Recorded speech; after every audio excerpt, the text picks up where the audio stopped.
What's the question we get asked most often? How do you create your blends? Right. So we've got a perfect example here of how we recreate a blend. Yeah, because we don't invent anything. No, or very little. Yeah, we have a few blends we've invented.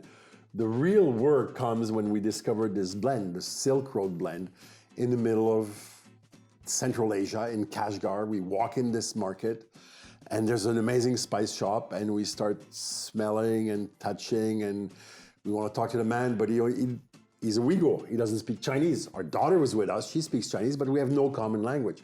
So the language we used was smell and pointing out a different spice in the stall. And so we're curious. He's trying to make a sale. And then he realized we won the recipe, so he goes, whoa. But even before that, when we said to him, what is this called? The blend. Yeah. The blend, okay. But you were very clever at that point. We always travel with our spices. Yeah. You whipped out a can, showed it to the guy. Yeah, and he was curious. He goes, oh, it's there. Ah, so you want to know and we want to know. So it all works out. So we exchange information.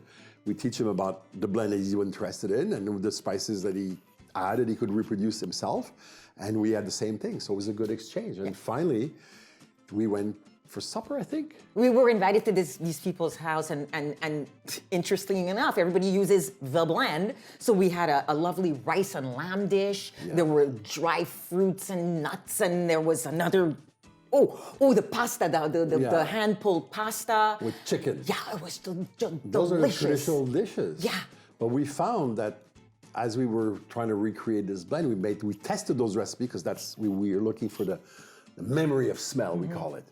And we were getting pretty close, and then we realized this blend also works well with fruit. So desserts, carrot cake, pear pie, also works very well with meats, like especially duck and pork. And so we discovered that this blend has many uses outside of what they use it for in Central Asia. The real hard part was Marika, our daughter, tracking down all of these rare Chinese spices, absolutely. like the white cardamom, the cassia buds. The Sichuan peppercorn was relatively easy, but these high-quality Chinese roses that give the blend its heart were really hard to find. And that's where she spent 2 years running around China trying to find the best supply. And then 2 years later, we managed to get everything together. Yeah. Because it's not easy finding some of these ingredients. We get it together and we test and we tweak and we pull, and the memory of that food is there, so that really helped a lot. And then came the point. What do we call it?